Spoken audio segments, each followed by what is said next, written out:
For centuries, Vikings have been portrayed as unstoppable warriors. From medieval chronicles to modern TV shows, we're told that wherever they went, the ground shook and their enemies fled in terror. But the real story is way more complicated. Sure, the Norse left a trail of fear across Europe, but they also faced defeat. And not just any defeat. There were times they were downright humiliated on the battlefield by organized, determined armies. They showed that the men from the north weren't unbeatable. To understand this first big lesson in humility, we have to go to the heart of Europe, to the Frankish kingdom. There, in the 9th century, the Vikings found the perfect ground for their raids. The rivers acted like natural highways, and whole towns were left wide open to their attacks. For years, the Viking raids seemed unstoppable. Paris was besieged, villages were wiped out, and the Frankish kings had to pay huge sums. They paid tributes to avoid more destruction. It was the height of the legend.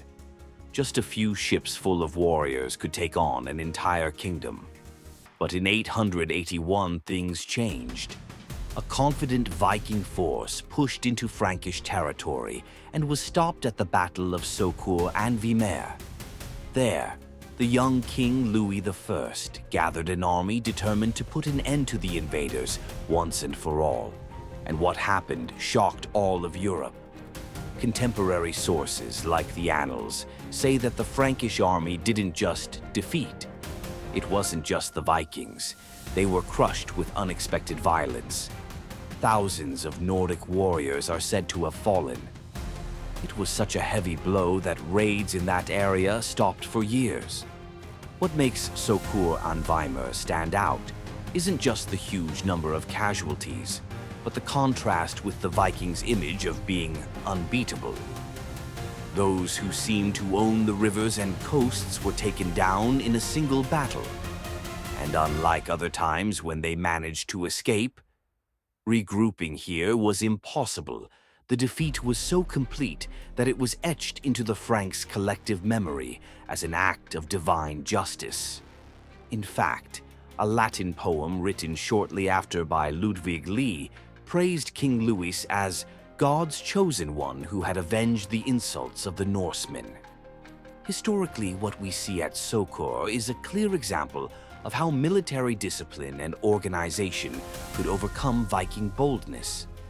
Unlike defenseless villagers or small garrisons, the Franks were capable of mobilizing heavy cavalry, well-trained infantry, and a centralized command. The Vikings, on the other hand, usually fought in tight-knit bands, but didn't have a command structure like the Christian kingdoms.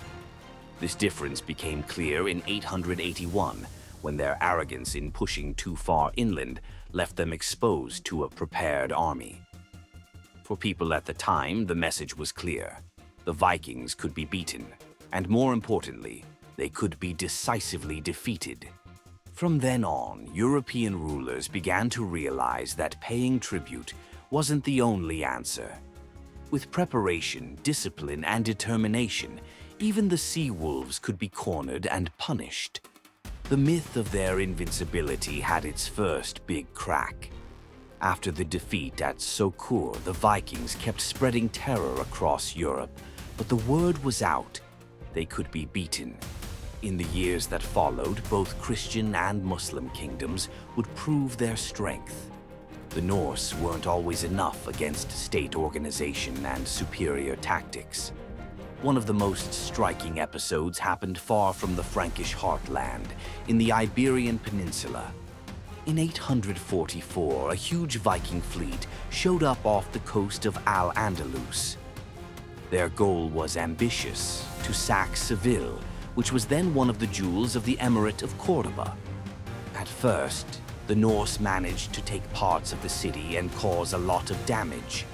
It looked like just another quick strike, but Emir Abd al-Rahman I responded quickly. He gathered a large army supported by cavalry and archers and launched a decisive counterattack. Arab chronicles tell that the Vikings were overwhelmingly defeated. Their ships, the pride of Norse culture, burned on the Guadalquivir River. Hundreds of prisoners were publicly executed to make it clear that the invaders wouldn't attack with impunity again. The humiliation was so great that for decades the Vikings barely dared to venture into that region. The memory of the disaster in Seville. It turned into a warning. In Al-Andalus, the men from the north weren't the hunters, they were the hunted.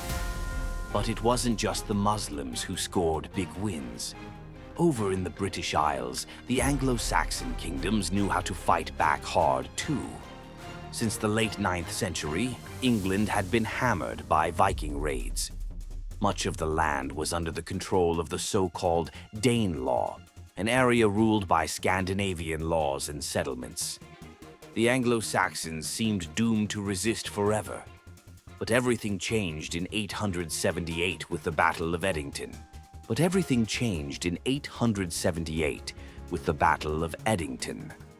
Alfred of Wessex, later known as the Great, gathered his people after years of almost desperate resistance against the invaders, led by Guthrum.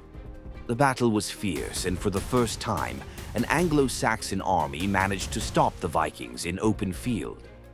The defeat was so huge that Guthrum, the leader of the invaders, had to accept terms unthinkable for a Norse leader and agree to peace on those conditions. As a sign of his mission, accepted Christian baptism. That act carried huge symbolic weight.